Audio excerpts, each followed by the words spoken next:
Before I get started, I want to give a shout out to all the contributors of my Patreon channel. Your support is necessary, and without you, none of this is possible. And if you'd also like to support the channel directly, Cash App and PayPal are available. Just be sure to let me know in the For section if it's okay for me to thank you publicly, or else I'll assume you'll want to remain anonymous.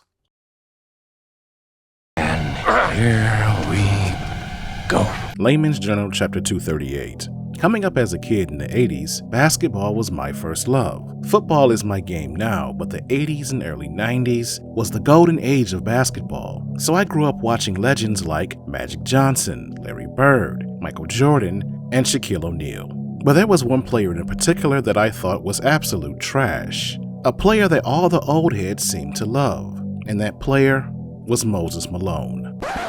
What the fuck are you talking about? I know that's sacrilege, and I know better now, but I was a toddler when Moses Malone was dominating the league, and thus I have no memories of him ever being good. All I saw of him was what he was doing in Atlanta, not Philadelphia or Houston, when he was well past his prime. And we didn't have the internet back then, so I couldn't look up his stats when he was young, or look at his highlights. All I had was what I saw, and what I saw was an old man, a bum, really, averaging 10 points a game. And it wasn't until I was in my 20s, when ESPN did their docuseries on the 75 greatest NBA players of all time, that I saw how special he was. That he was that dude the OGs were talking about. And I understood why they, whenever I talked down on Moses Malone, would tell me I didn't know what I was talking about and proceed to lecture me on the history of basketball. But as I got older and my sports heroes started to age and retire, I understand the old school cats even more, because the younger generations coming up behind me speak ill of my basketball legends with the same level of disrespect that I showed for Moses Malone. And they say things like, Michael Jordan is overrated, that in this era of basketball he'd only average 20 points a game, that Shaquille O'Neal is trash because all he can do is dunk and he can't shoot threes. Then I would proceed to lecture them about how they don't know anything about basketball, the way the old school cats lectured me as a kid. But then I had to pause and think about what I was doing. You see, the young generation can only say that about my legends because they didn't see them in their primes, but also because Michael Jordan and Shaquille O'Neal had no business playing as long as they did. They allowed the younger generations to see them as old men who weren't doing anything in their advanced years, but embarrassing themselves. So I can't fault the younger generation entirely for disrespecting my legends. I need to be upset with Shaquille O'Neal and Michael Jordan for not protecting their legacies. Michael Jordan should have never played for the Washington Wizards, and Shaquille O'Neal should have finished out his career in Los Angeles. Those last 7 years that he played were an absolute joke. Both of them gave the younger generations all they needed to disrespect them because they put themselves out there. That's why I admire Barry Sanders and Calvin Johnson, not only because I'm a Lions fan, but also because of them ending their careers on their terms. Both of them retired when they were just 31 years old, while still among one of the best in the league at their positions. So nobody ever got to see them slacking. The younger generations can't talk smack about them, because every image that they have is an image of them dominating the game, and I love them for that. And that's why I'm so disgusted with Mike Tyson and what he did the other night. He tarnished his legacy for a check, and we're going to talk about it. So, let's get it.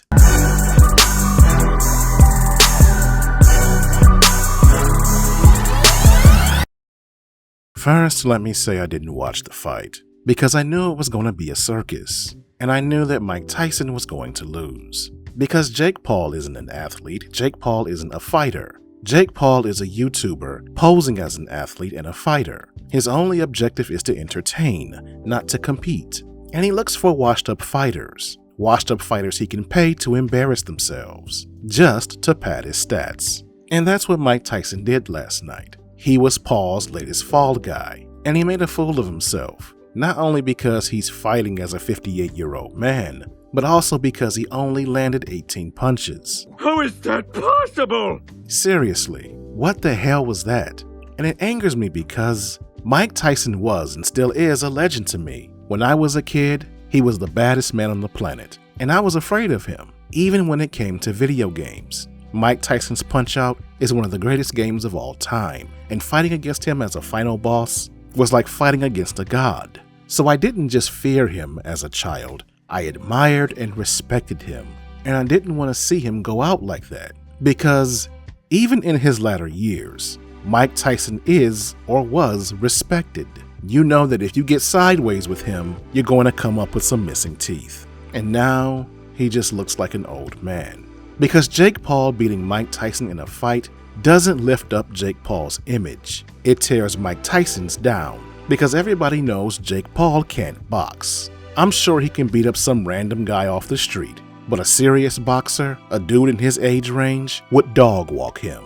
Hell, there are dudes in the amateur ranks that would mop the floor with him. But getting back to Tyson, he's now become another one of my legends that stayed in the game too long. Another one of my childhood heroes that young people can disrespect because he lost to a YouTuber. And that's why the interview he did with this young lady is so telling. Well, in your return to the ring for this fight, you are setting a monumental opportunity for kids my age to see the legend Mike Tyson in the ring for the first time. So after such a successful career, what type of legacy would you like to leave behind when it's all said and done? Well, I don't know. I don't believe in the word legacy. I just think that's another word for ego. Legacy doesn't mean nothing. That's just some word everybody grabbed onto. Someone said that word and everyone grabbed on the word, so now it's used every 5 seconds. It means absolutely nothing to me. I'm just passing through. I'm going to die, and it's going to be over. Who cares about legacy after that? I care, Mike. I care about legacy. The people that grew up admiring you care about legacy. And to know you embarrassed yourself for a check disgusts me, disgusts us even more. I'm hurt, man. Last night watching that Mike Tyson fight took something out of me, man. It was hard to see my hero, man, just didn't have it, man. This shit hurt, bro. The knee brace, and I don't know why he was eating his glove like they just kept biting the glove like it was an oatmeal pie. I don't know why Mike kept biting that glove, and then he just looked like he wanted to go to bed. He just was tired. I could tell, I could feel it. And now he got Jake Paul say he beat Mike Tyson. Man, the coach will never recover from this, man. Pray for us. Now, when I first saw this interview, I thought it was funny. Because who says something like that to a kid? It's like he's trying to crush her spirit. And that's not normally the way we speak to children. But now looking back on it, it was an indication that this whole thing was a ruse. A joke on everyone who watched. That Mike Tyson doesn't care if people admire him because he's willing to sell himself to the highest bidder. And that's another thing that people have said that I don't like. This idea that it's okay for Mike to go out there and embarrass himself because he got the bag. He was paid $20 million to lose to Jake Paul. Now, I don't know what Mike Tyson's financial status is. I've heard that he's lost anywhere between $400 and $700 million, adjusted for inflation. But I've also heard in his latter years that he was able to restore a great deal of his wealth. So it begs the question, did he really need the money? Was he really down that bad? But on the flip side, thanks to social media, people are clowning and disrespecting Jake Paul, not Mike Tyson. Paul doesn't look like a hero to anyone. People now see him as an old man beater, a fake boxer because he pays people to lose. So nobody is seeing this fight as a major victory for Jake Paul. They still see him as a clown. And I guess that's something, though it still bothers me. So I'm going to close things right here, but before I do, please be sure to check out the other videos in my library, as I'm sure there's something there you'll enjoy. And if you like this video, please share the link on your social media platforms. I cannot stress enough how far that goes into helping me grow the channel. And that's it. That's all I have to say about it. What do you have to say about it? Leave a comment in the comment section and let's have a conversation.